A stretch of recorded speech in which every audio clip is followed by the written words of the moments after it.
tout savoir sur son futur, tout savoir sur son avenir. Faire la différence entre mon salut, mes récompenses et ma future position.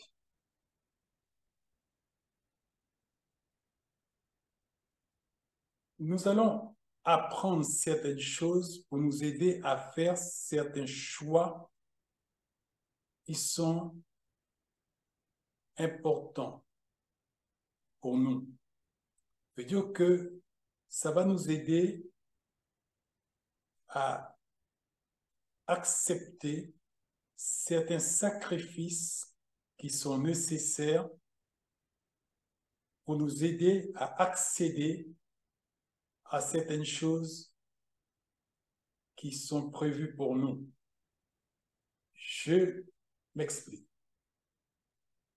Il est dit qu'un homme alla dans un champ et il travaillait dans ce champ. Et en travaillant, il a découvert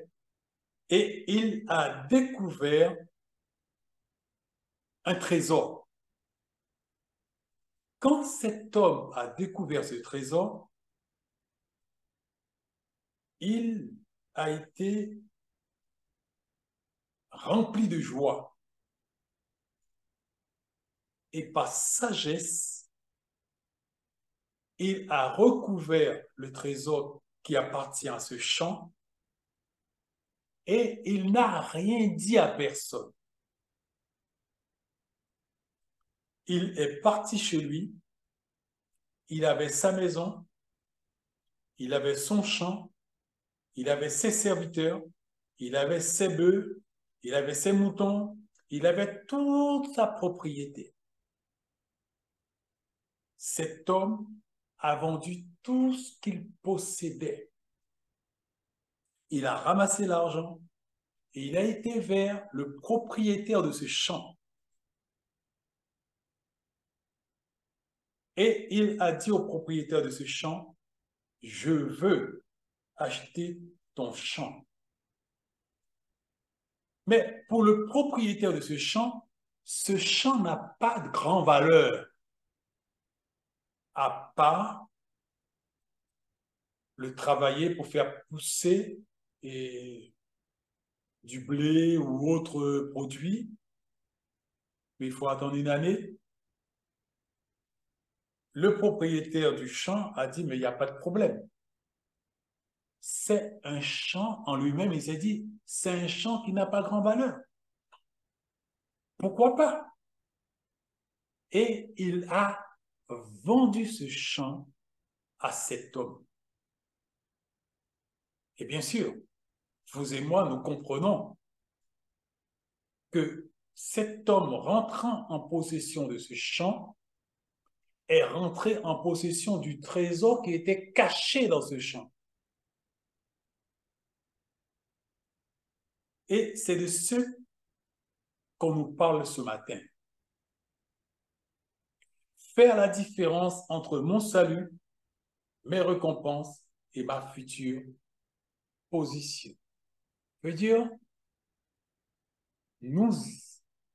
ceci va nous aider comment faire des choix pertinents. Non pas pour les choses temporelles, mais pour les choses éternelles. À ce que nous comprenons, Jésus donne prérogative aux choses éternelles sur les choses temporelles pour ses enfants. À ce que nous comprenons, Jésus nous laisse le choix de sacrifier les choses temporelles pour pouvoir accéder aux choses éternelles. Et bien sûr, il ne nous oblige pas, c'est à notre convenance, c'est nos choix. c'est nous qui acceptons de le faire ou qui, pour X raison, n'acceptons pas de le faire. Maintenant, il y a le désir de briller sur la terre. Il y a le désir de posséder sur la terre. Il y a le désir d'être quelqu'un sur la terre. Il y a le désir d'être connu sur la terre qui peut nous pousser, nous motiver à faire tel choix plutôt que tel autre choix. Maintenant, il y a le désir d'être auprès de mon Père pour l'éternité. Là, je commence à préparer comme un sage qui va préparer son avenir. Nous allons commencer à préparer notre avenir parce que nous savons que nous ne sommes pas engagés aux finalités des choses terrestres, mais aux choses éternelles.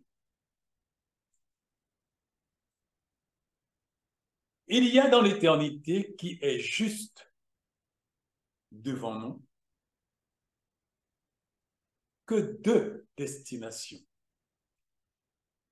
Le ciel ou l'AGN, lac de feu. Il y a dans l'éternité qui est juste devant nous que deux destinations. Le ciel ou l'AGN, le lac de feu. Si tu ne vas pas au ciel, il ne te reste que la dernière option. L'accession au salut est le fait de quitter le royaume de la nuit, la vie pour ce monde et ses plaisirs, pour celui de la lumière. L'accession au salut se résume à ceci. Quitter le royaume de la nuit, la vie pour ce monde et ses plaisirs, comprends que ça se résume. Le royaume de la nuit se résume à quitter ce monde et ses plaisirs pour le monde à venir, pour celui de la lumière.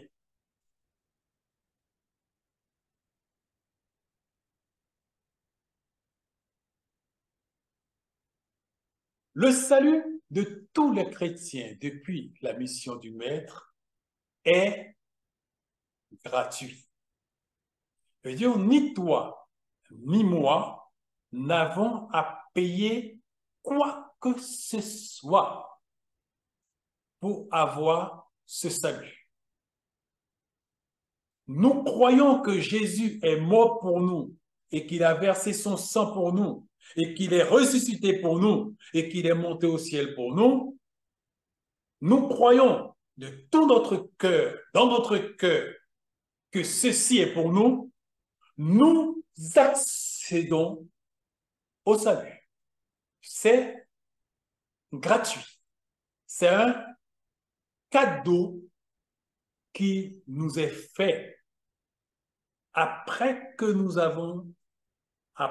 aurions exprimé notre foi, notre acceptation à l'œuvre qu'il a consentie pour nous à Golgotha. Nous accédons gratuitement à ce salut. Mais mes futures positions ne sont pas gratuites. Mais là où je serai dans le ciel, la position que je peux occuper, que je pourrais occuper, ceux-ci ne sont pas gratuits. Le salut de mon âme, Dieu me dit, c'est un cadeau que je te fais. Tu as eu foi dans l'œuvre de mon Fils à la croix. Eh bien, voilà, je te fais le cadeau. C'est à toi. Mais par contre, vous et moi et tous les milliards de frères et sœurs de tous les âges qui vont accéder là-haut, nous ne serons pas tous aux mêmes positions ni au même endroit. Il va y avoir des facteurs qui vont déterminer nos futurs positionnements et l'endroit où nous serons. Matthieu 20, 21, 23. Jésus répondit, « Vous ne savez ce que vous demandez. Pouvez-vous boire la coupe que je dois boire? »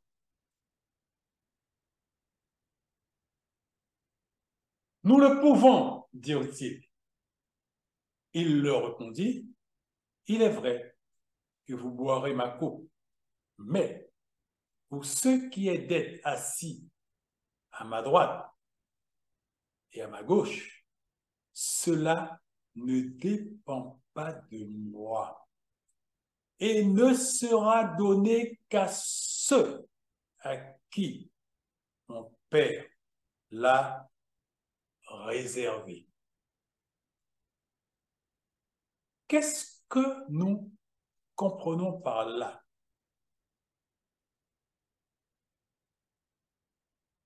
Quand nous sommes des chrétiens charnels,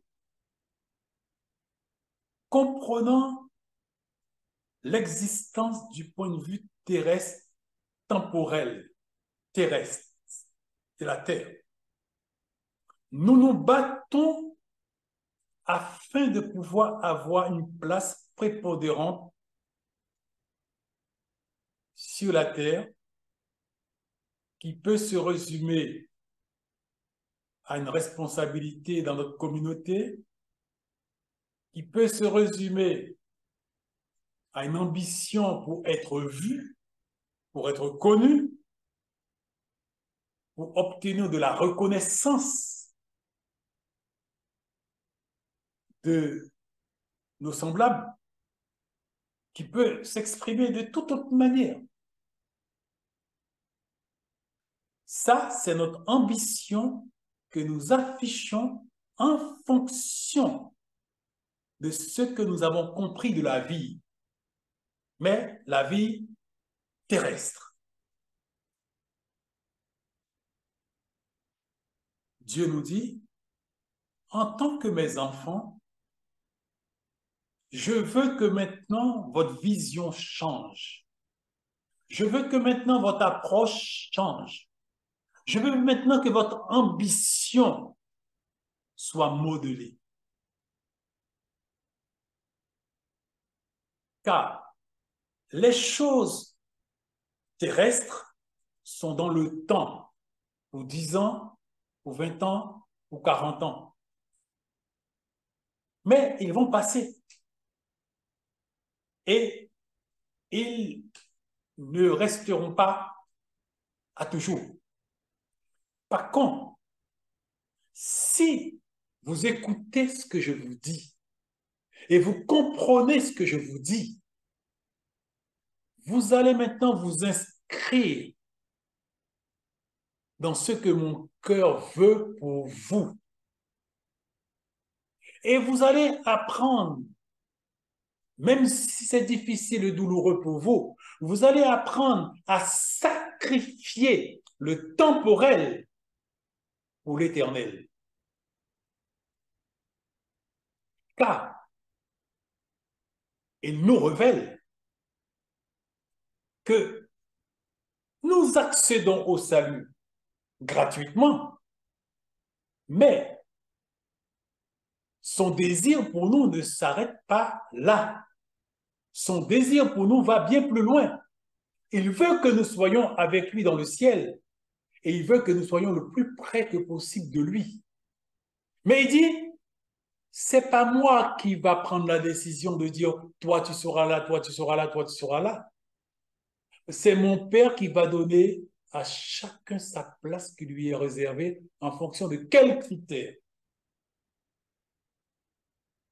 Eh bien, écoutez, il les a émis. On ne peut pas servir de maître. On va aimer l'un, on va haïr l'autre. On va s'attacher à l'un, on va mépriser l'autre. C'est-à-dire que si j'aime mon maître comme il veut que je puisse l'aimer, je vais m'inscrire dans ceci. Pas ce que je veux, pas ce que je désire, pas ce que j'ambitionne, mais ce que tu veux. Même si c'est dur pour moi, même si ça me sacrifie, même si ça me prive de biens temporels, j'ai compris. Père, je vais m'inscrire dans la démarche de cet homme qui a vu un trésor dans le champ et qui est prêt à sacrifier toute son existence pour ce trésor-là. Pour ce trésor-là. Et ce trésor dans le champ symbolise le ciel.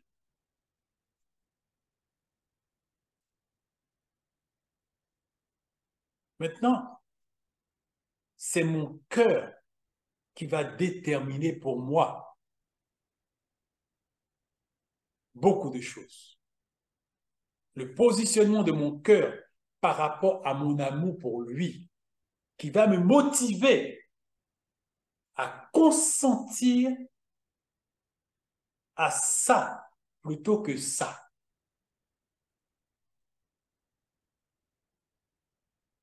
Alors, les deux fils de Zébédée, qui étaient très pertinents, ont rapidement compris qu'il y a un seul Jésus. Et Jésus a un bras droit et Jésus a un bras gauche.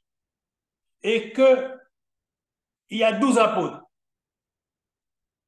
Et que la concurrence est rude.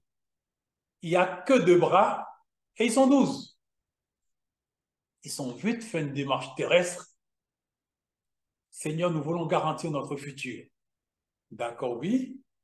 Qu'est-ce que vous me proposez? Eh bien, Seigneur, voilà, nous te proposons que moi, je sois à ta droite et que mon frère soit à ta gauche. Jésus a dit quoi? Ça ne marche pas comme ça. Ça ne marche pas par un désir. Ça marche par un mérite.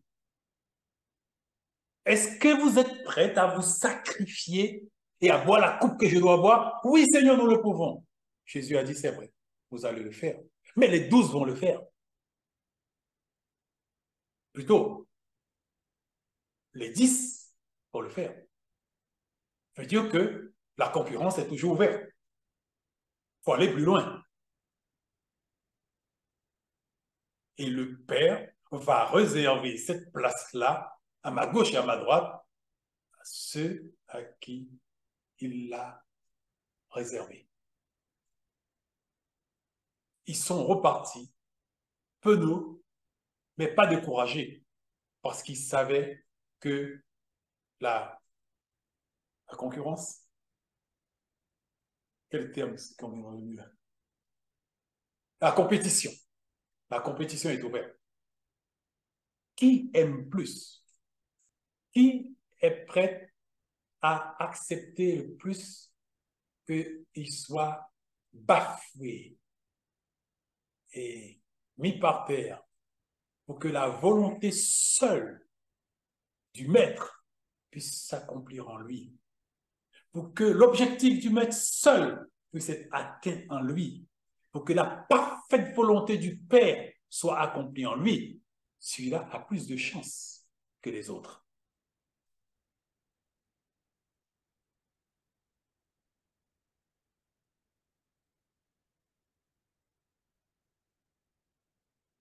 Écoutez bien ceci.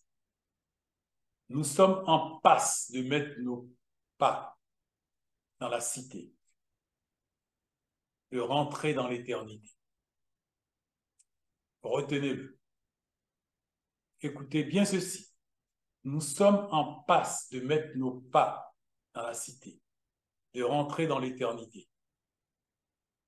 Voilà pourquoi on nous donne des conseils pour que ce nombre de temps qui nous reste encore à passer soit mis à profit pour que le maître atteigne ses objectifs en nous. Tous, nous devons prendre connaissance du souhait du Père pour ses enfants.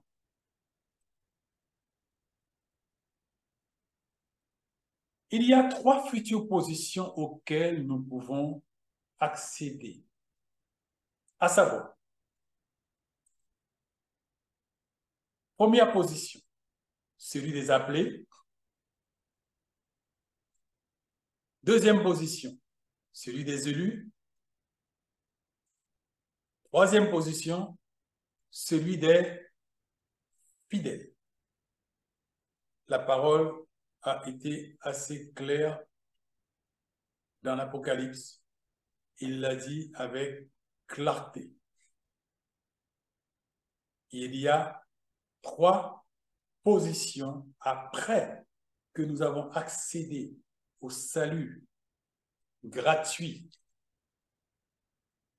cadeau qui nous est fait, relevant du sacrifice de Jésus qui a payé la dette de notre culpabilité, la dette de tous nos péchés. Il les a payés pour nous. Nous sommes libres. Le péché n'a plus de pouvoir sur nous parce que Jésus a payé pour nous. Nous sommes sauvés. On ne parle plus de condamnation. Celui qui est en Christ Jésus, on ne parle plus de condamnation pour lui, car il a été déjà condamné en Christ Jésus. Maintenant, il est libre. Affaire classée. Maintenant, une fois rentré dans le salut, Dieu nous dit que nous devons travailler à notre salut. Il y a 3 positions à atteindre. Première position, celui des appelés. Deuxième position, celui des élus.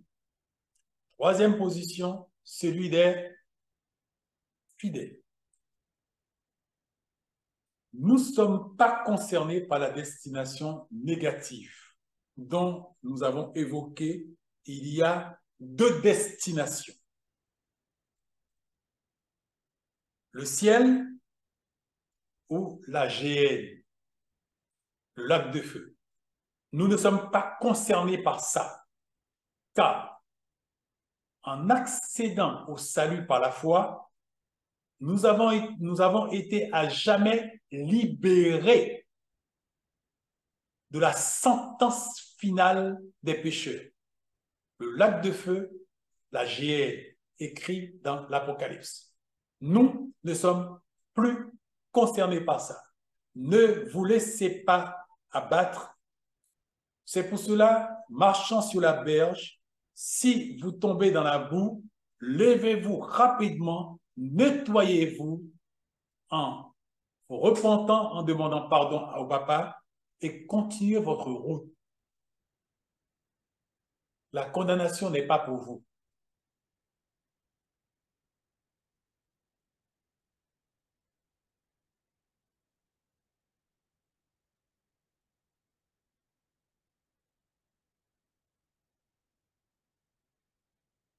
Ténèbres du dehors ou place des appelés.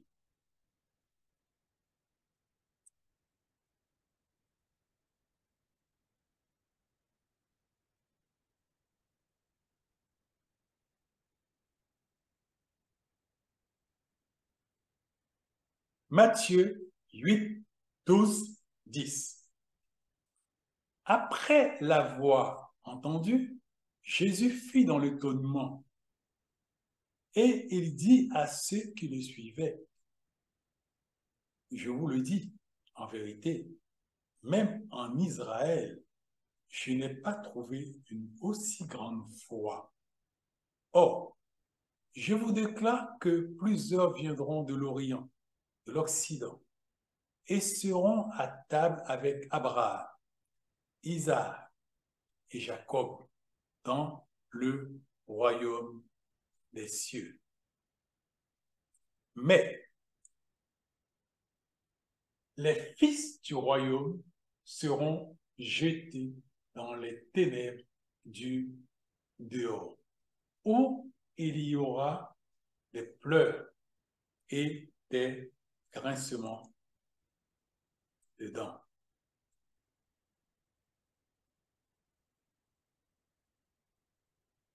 Matthieu 25, 30.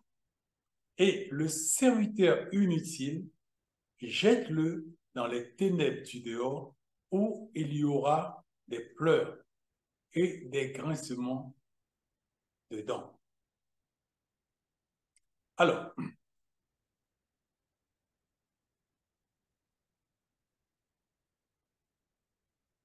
pendant un bon moment, j'avais cru, avec l'interprétation et plutôt la compréhension, plutôt que l'interprétation, la compréhension est classique, que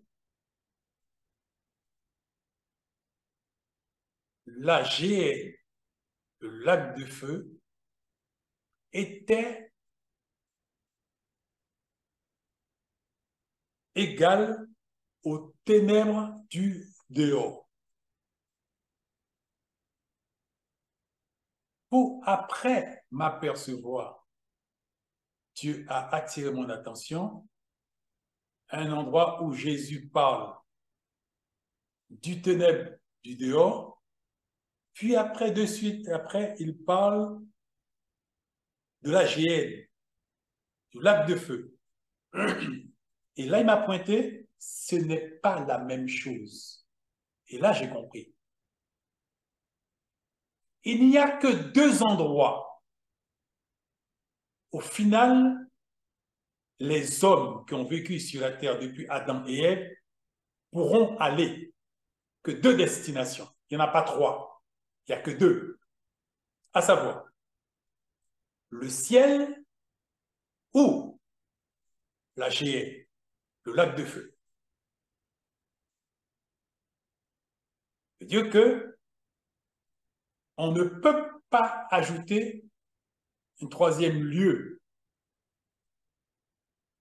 car il n'y en a que deux, le ciel ou l'enfer, classiquement connu. Maintenant, Jésus parle d'un endroit qui semble ne pas être le royaume de Dieu.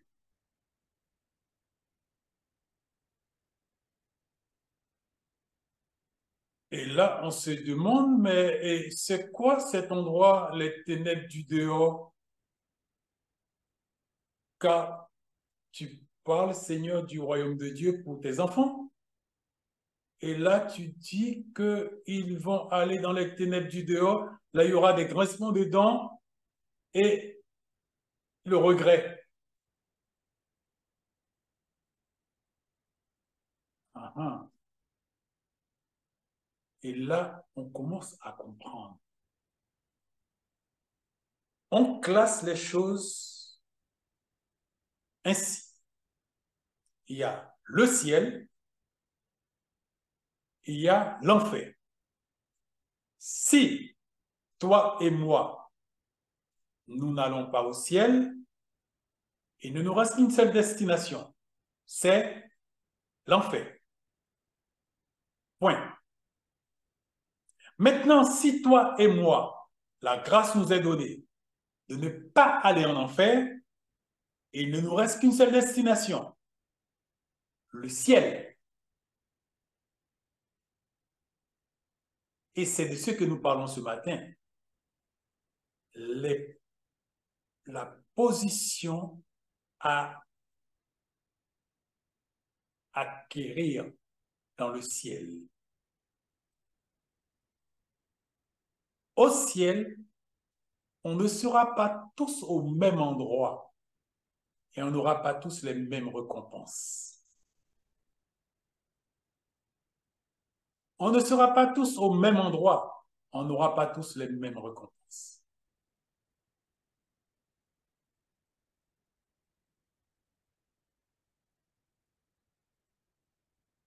Et là, au lieu de développer ton ambition, mon ambition, pour rentrer en possession des trésors terrestres que la teigne et la rouille détruit,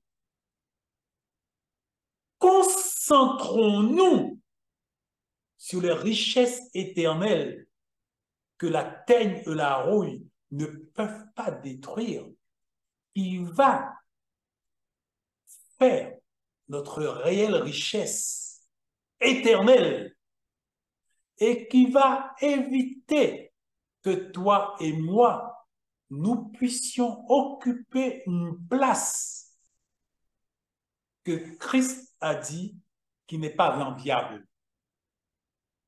Les ténèbres du dehors. Alors, je vais essayer d'être pédagogue. Ce n'est pas mon don. Mais ce matin, Dieu va me donner la grâce d'être pédagogue. Alors,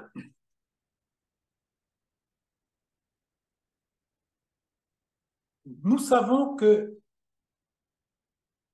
il y a le salut auquel toi et moi nous accédons par grâce. Je crois en Jésus, j'accède. Je crois en Jésus et j'accède à ce salut gratuitement. Je n'ai rien à faire. J'ai accédé. Par contre, les positions futures, les échelons futurs à acquérir, je dois maintenant suivre le Père dans le sacrifice de l'amour pour les acquérir. C'est comme dans une entreprise. C'est comme si que le ciel a dupliqué son fonctionnement sur la terre. C'est comme dans une entreprise. Un élève qui a travaillé et qui a pêché pour faire des études de très haut niveau va accéder à un poste de directeur. Mais un élève qui, comme moi, a fait que des bêtises à l'école, ne peut accéder qu'à une position de travailleur des plus simples dans l'entreprise, à savoir balayer et passer serpillière. C'est normal. Mais pour le ciel, cela ne s'inscrit pas dans les compétences intellectuelles et l'acquisition du savoir. On parle là d'amour et d'acceptation du renoncement à soi pour que Christ soit honoré en moi. Il va se décliner sous différentes formes vis-à-vis de mon prochain, vis-à-vis de l'intérêt de Christ,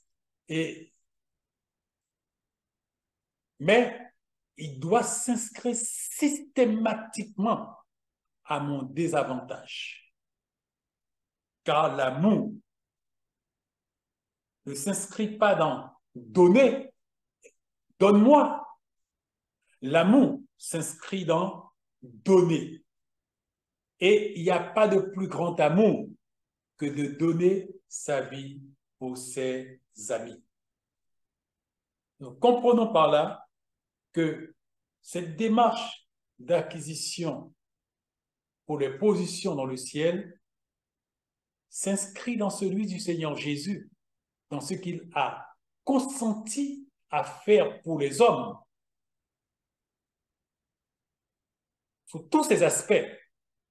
Si vous et moi, nous nous inscrivons dans ce fameux par rapport à la volonté du Père, oui Seigneur, Amen Seigneur, et que nous acceptons les sacrifices nécessaires pour la transformation de notre caractère, notre contenu et nos points de vue, nos attitudes, nos comportements, et en même temps qui s'inscrit dans donner, sourire, amour, tendresse, et c'est de l'amour. Veut dire que quand on me fait du mal, au lieu de pouvoir rendre ce mal, je donne de l'amour. Toutes ces choses vont déterminer que ma nature est en train de s'intégrer à la nature du Christ. Et toutes ces choses vont déterminer que je suis en train, par amour, d'aller plus haut avec mon maître. Et ceci va automatiquement faire ma future position. Alors, nous retournons où nous étions.